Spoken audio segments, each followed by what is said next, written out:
Hi, welcome to the Commercial Gas Engineer channel. In this video, I want to talk about qualities of a leader in an engineering company, a leader in the household, any sort of leader. I'm going to talk about qualities, what a leader should have. I don't know who would choose to be a leader, who would want to take on that responsibility, but nonetheless, if you are a leader or if you are under some form of authority, these are some qualities that you should look for or even try to encourage in somebody who is leading you, or to look for in yourself to improve. So starting out with one of the qualities, these are in no particular order, but I would like you to discuss some things that you think are very important. One of the important ones, I believe, one of the most important ones I'll start with is integrity. I believe it's important for a leader to have integrity, to be professional as well, and to lead by example. So what are we talking about? First of all, integrity. You may hear of prime ministers or leaders of a country or people having to step down just because of lack of integrity. How they're going about following the laws themselves, how they're going about conducting themselves properly. Whatever you do as a leader, if there is no integrity, it starts to cast doubt in people's minds.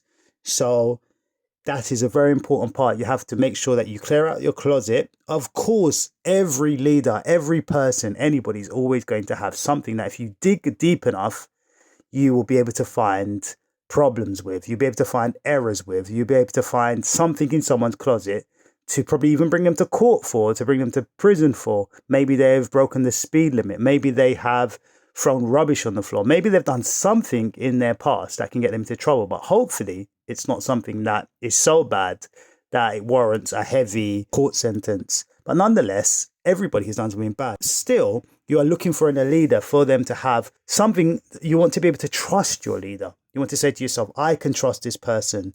They strive to tell the truth and not lie, and strive, for instance, if you're working for a company, they're not trying to tell you. I've had an interview before with a manager before I even started a job, and they were telling me that they wanted me to lie in order to make money. And straight away, I could see that I was in the wrong place, because I know that you do not have to do that in order to make income. You can strive to tell the truth and not straight away err towards going down the wrong route to make money, to deceive your client.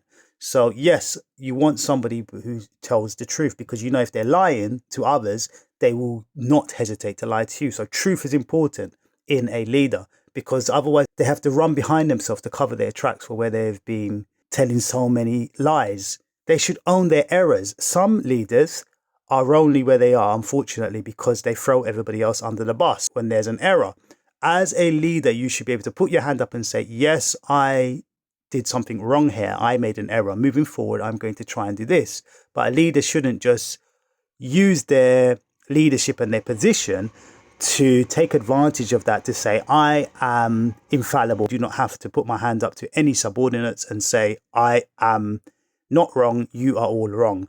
You guys have to just do things according to what I say, and I do not have to follow any rules or anything. I can do what I like. No, a leader should put their hand up and say, yes, I did wrong. A leader should also lead by example. So the leader should not say, do as I say, but do not do as I do. A leader should do as they want you to do. So if they want you to work hard, they should work hard. If they want you to work late, they should be willing to work late. They should be willing to pull up their sleeves and get messy sometimes and work. It is nice when you have a leader that can come to, for instance, a building site where you're working and get stuck in and get things fixed if need be. It's nice to have a leader that can lead by example. Somebody that doesn't stand back and watch everybody else work, but the one that jumps into the front and gets the tools out and starts working. That's the kind of leader you want. Someone that pulls up their sleeves and leads by example. They can see a gap or something that needs filling and they're willing to serve. A leader isn't just somebody that just delegates on points. It's someone who's willing to serve the team, to help others. A leader is a server of their team. They lead by serving, they lead by integrity, they lead by professional behavior as well. A leader should not have to walk around swearing all the time and conducting themselves in a bad manner, but they should conduct themselves in a professional manner. Deal with clients and people they work with professionally. So over the phone, they speak to you properly. And so on. And they're not crude, they share appropriate messages and material and behave in an appropriate manner as a leader. Moving on to something else that's important. Communication. They should be very good at corresponding. They should reply to you when you call them. They should answer the phone. And if they don't, they should get back in touch with you. You shouldn't have to chase them.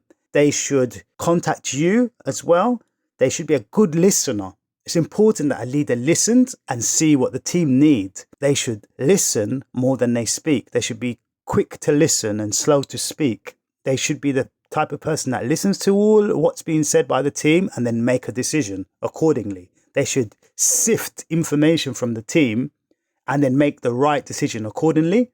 They should gather information from the team and get insight from different minds, because I believe that people are like walking books and you can gather information from people if you ask the right questions as a leader, and then you can act on that and make the best decision for the team overall. That's what a good leader is.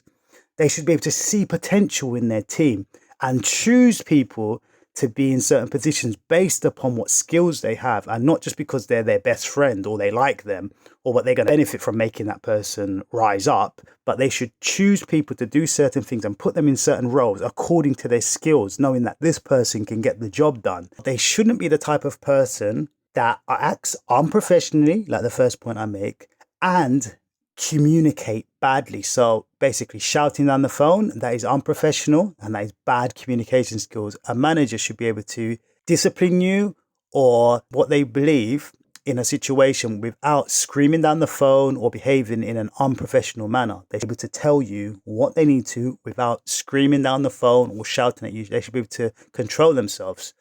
Always be wary of any leader that has to be shouting all the time or is quickly angry and gets frustrated in a hurry, because they are people that act in a haste and act before they even get to think about a situation. Be wary of management like this. Point 3, they should be able to see the needs of those under their supervision. Similar to point number 2 in being a good listener and a communicator, they should be able to see the needs of the team. So when they have a team meeting, they should be writing down what the engineers need, what they require to do their job better.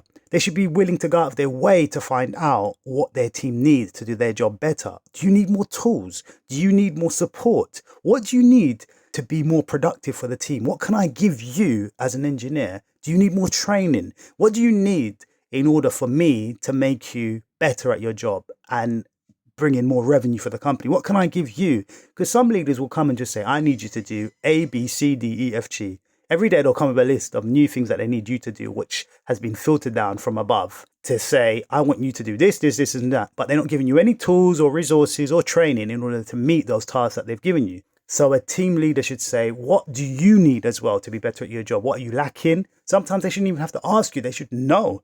But sometimes take note and say, what do you need? What can I help you with? What can I get you to do better or to make you happier in your job? So it's seeing the needs, sometimes even without asking, watching, taking note of what's required, having common sense and realizing what the team are lacking or what the team need. They should be able to prioritize what's important for the team. And if you have a client, what's important for the client. You should be able to know, am I trying to get complaints down? Am I trying to make more money? Or am I trying to do both? And what's more important? Are my engineers more important? What's the most important part? A leader can prioritize arriving on time to work only. And that could be the main thing that they have on their mind all the time. Or they could prioritize doing the job well. So that could be the most important thing for that leader, prioritizing that you do quality work. Or they could prioritize morale. They could be the most important thing for them, that the team spirit is good and there's high morale, that everyone's working well together and that they have the support they need. There's different things a team leader can prioritize, but prioritizing is very important as a team leader. You need to know what is the main thing. You don't want to waste your time prioritizing things that aren't important for the team, because otherwise you're going to focus on things that are trivial and that do not make a big impact. So sometimes you could have one or two main priorities, such as leading by example and having integrity and being a good listener and a good communicator, and then all the other things can just fall in place. Team leader could prioritize their client rather than prioritizing their engineers, and they always take the client's side or the customer's side rather than their engineers And then that's not good. So you have to have the balance right in order to make the right decisions. You have to prioritize as a team leader. You also have to prioritize the company's goal or mission. What is the priority of the company? Is it to make as much money as possible and get the least complaints as possible? Or is it something else? So it's important for the team leader to know what the goal is of the team.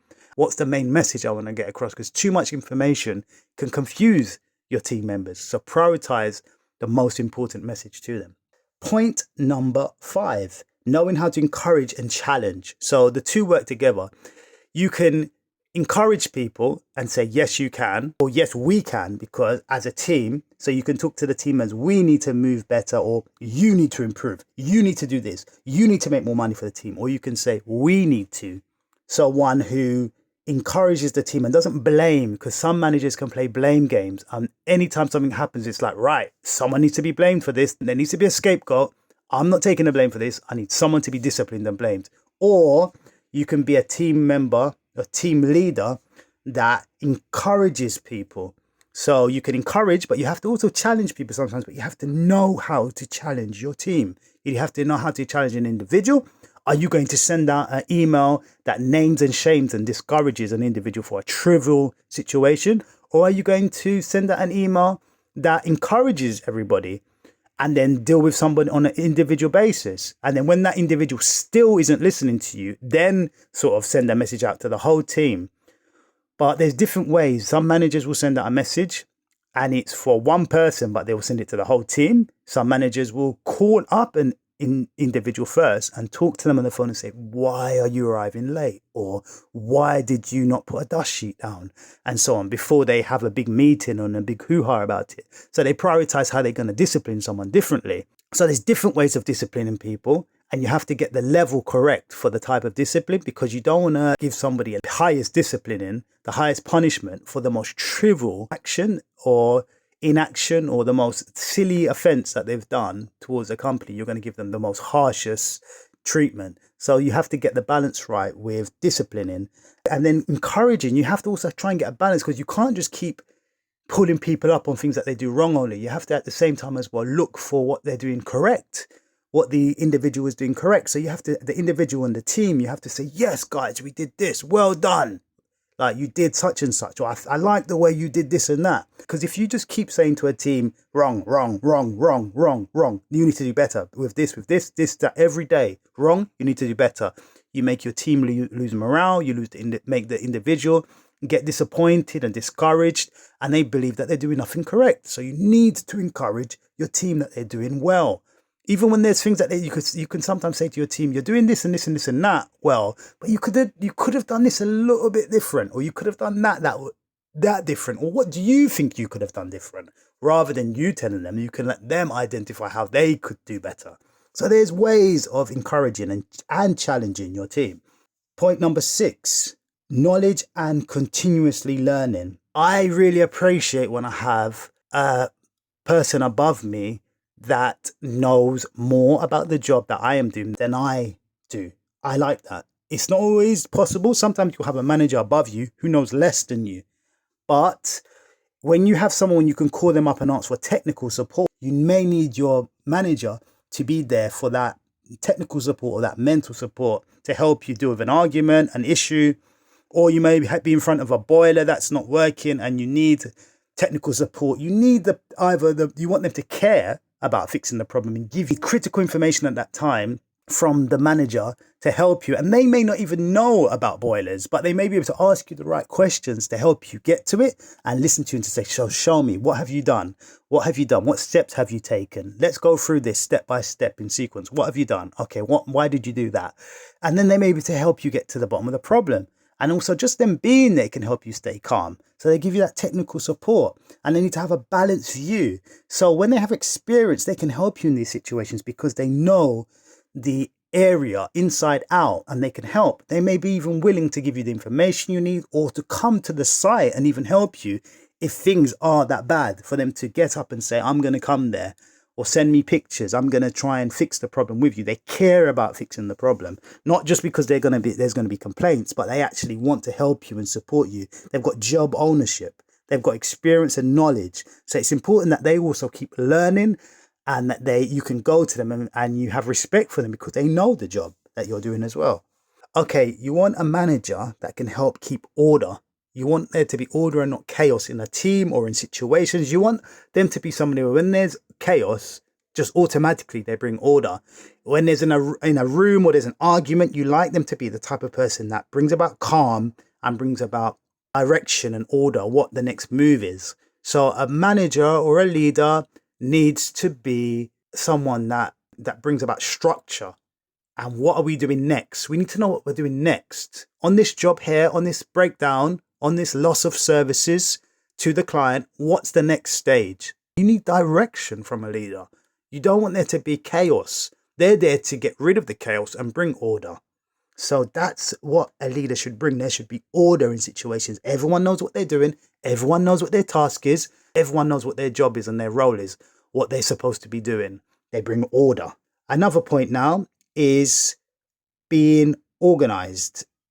They should be organized with time management, and they should be also organized with things. They should be organized with keeping things in order. So if it's tools and equipment, material, they should have a way or a system for keeping things in a particular order. Almost like somebody in a house that has a box for everything. They should have things in a particular order or a system. So when they see something is disorganized, they should say, right, I need to set up a system to stop parts from getting lost. I need to put something in place to stop this from getting lost. So there's more order. So they need to be organized. Time. They shouldn't be forgetting things. If they have an appointment with you, they shouldn't be continuously forgetting that they have a meeting with you. They should have a good diary, order, and know how to plan their day and their time well. Time management, and also being able to help you manage yourself. They should be very organized and not all over the place. Okay, so those are my points of what it takes to be a good leader. Those are some key elements to encourage other people to strive towards, to encourage yourself to strive towards. If you're in a situation where you have to lead people, people often get put into positions of management without having adequate training. They just end up being a leader because someone likes them, because their face fits the situation. You'll meet many managers or many leaders who are given no training in it. No university course even is necessarily going to prepare you for a leadership role. So it's difficult. Whether you're a parent, whether you are a manager, whether you are a teacher in a school, whatever your role is as a leader, it is not easy. Even if you know what it takes to be a leader, all the different categories, it's another thing putting it into practice. It can be difficult. So all the best to any leaders out there. I wish you well, and I look forward to your comments in the section below. I hope this video was helpful for you. Until next time, bye.